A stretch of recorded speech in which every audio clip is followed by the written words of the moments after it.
The rain didn't just wash the dust from the yard of the old farmhouse. It seemed to wash away 60 years of a life Evelyn thought was secure. Under a low, heavy gray sky, the world felt cold and indifferent to the tragedy unfolding on the gravel driveway. In her trembling hands, she clutched a simple grocery sack and a chipped clay jar with a faded blue glaze. To her children, it was junk. To Evelyn, it was the final anchor of her dignity and the only piece of her heart she had left to carry. Her children stood on the porch, their faces as hard as the stones of the foundation. "Don't make this harder than it has to be," they told her, their voices devoid of the love that once filled these rooms, looking at her not as a mother, but as a burden finally shed. With no choice left, Evelyn turned away. She began the long, solitary walk down the muddy dirt road. Behind her, the only home she had ever known began to fade into the gray mist, a ghost of a life that was now officially over.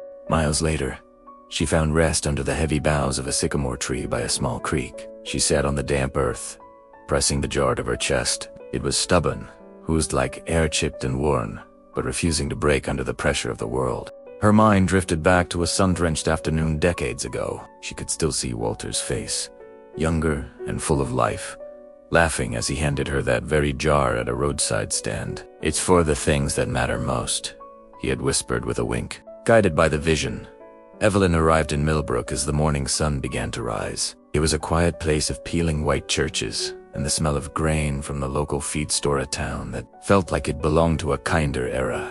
She found the house from her dream. When Ruth Mercer opened the door, her hands were dusted with flour and her eyes were full of surprise. But as she looked at Evelyn's weary face, surprise turned into a deep, instinctive compassion. The Mercers took her in without question. In the days that followed, Evelyn found a new purpose. She mended their clothes, swept their floors, and shared their soup, while Daniel and Ruth watched over her with a quiet, growing concern that felt like family. One quiet evening in the small guest room, Evelyn sat with the jar. As she cleaned the dust from its base, her thumb caught on a strange ridge. She turned it over, discovering a hidden seam in the bottom, perfectly concealed by a layer of old linen.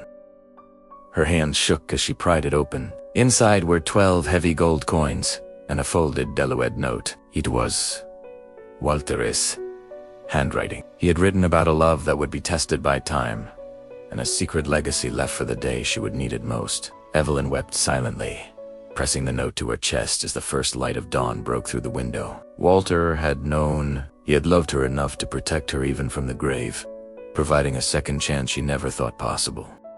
The property transformed into a thriving farm. It was more than just crops and fruit trees.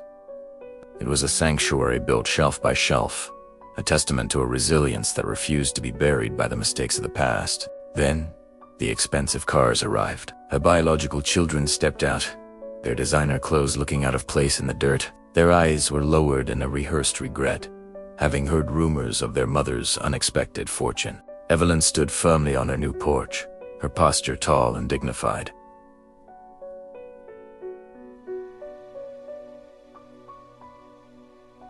She didn't feel anger, only a profound clarity. "I have found my peace here," she told Tam, her voice steady, "and it is a peace that you should go and find for yourselves." They turned and walked away, their steps hollow and heavy with the realization of what they had truly lost. This time, it wasn't Evelyn who was being left behind, but those who had chosen greed over the love of a mother. As the sun dipped below the horizon, Evelyn sat with Daniel and Ruth.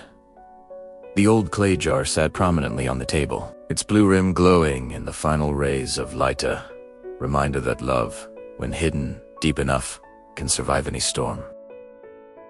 In the end, she had found her way home, not to the house she had lost, but to a life where she was truly seen and truly loved. The doorway behind her glowed with light, welcoming her into the rest of her story.